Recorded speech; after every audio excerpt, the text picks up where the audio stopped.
Hello, this is Heather Hoffman, and I have a kind of a unique fall theme card using lots of little bits of pattern paper and layers and texture, kind of just a fun, scrappy design. I'm using the August 2021 Kit of the Month from Unity Stamp Company, and then a pattern paper pad that's a new fall collection from Pink Fresh Studio. I love the kind of non-traditional Christmas colors, and I pulled out just kind of a neutral background, that soft plaid, and then I kind of played with some different colors because I'm going to paper piece that cup as well. And then I'm using sometimes that pattern paper that has all those cute little squares on it. It's hard to figure out how to use them, so I'm going to put them to use on this card today. First, I'm going to trim my front panel down. I'm going a little smaller than an A2 card panel. And then I'm going to trim each of these little bits just down to size into their own little squares. So I'm skipping ahead a little now that I've got all those cut out to save a little bit of time. And I wanted to add some texture to these edges. So I have some little sharp scissors and I just opened them up, as you can see there. And I'm kind of just using them to go along and rough up that edge a little. Now, as I went around right on the very end there, you can see I accidentally kind of cut through the paper. I really wasn't planning on doing that. And I kind of looked at it and I just thought, you know what, let's just go with that. So I added a couple more tears. It just, there's no mistakes in paper crafting. And I kind of decided just to capitalize on that and add a little more to that distressed effect. I'm putting it on a white card base and it's a fairly neutral pattern paper. So it's going to work just fine. Those tears aren't going to look obvious. It's just going to add to that texture. All right, I'm going to do the same thing. I'm kind of just playing with all those pieces, and I have an oval of white cardstock that I've already cut. That's going to be where I'm going to put my main image.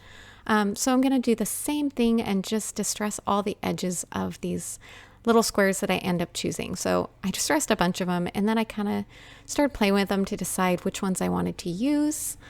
I ended up with a few extra, and I'll save those for another project. There's also a Tim Holtz distress tool that you can use.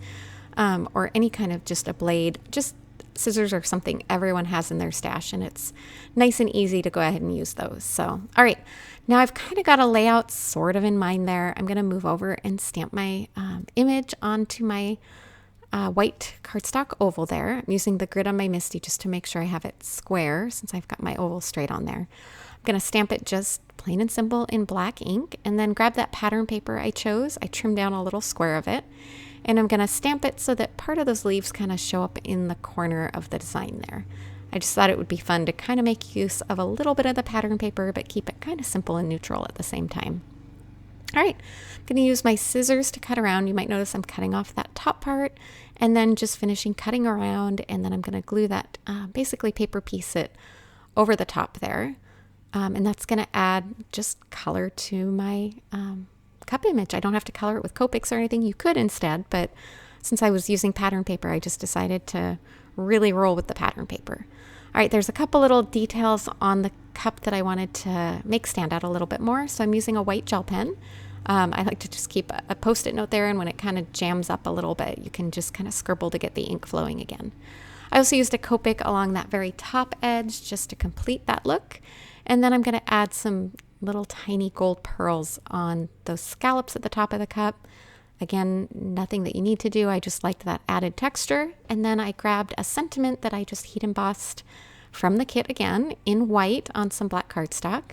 I trimmed it down into a strip and then just hand trimmed, as you can see there, into a little bit of a banner shape. So this card's starting to come together. You can kind of see how all the layers are starting to come into play. I'm happy with those main pieces there. So I'm adding just some liquid glue underneath to adhere them down. And part of why I'm doing that liquid glue is going to take a few minutes to dry. So I'm going to have a little time to wiggle things around a little more if I want to.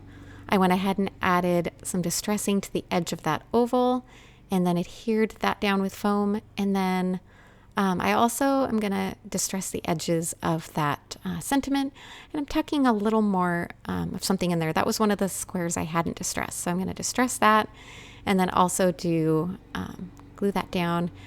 And then I'm trying to remember if I don't think I did yet. Yes, I did. Okay, I couldn't remember if I did it off camera. I did distress the edges of that banner as well, so it already is done off camera just because that was a lot of scraping with scissors that probably didn't matter that much. All right, one more little piece up in there, and then We're finishing off with a little sprinkle of enamel dots tucked around in coordinating colors. This is from the same collection as the pattern paper. So you know it's going to be perfectly coordinated.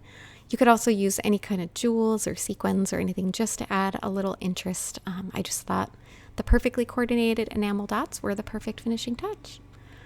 And that finishes off this card. Lots of texture and layers and a super fun fall theme card. Thanks so much for coming by today. Have a wonderful day.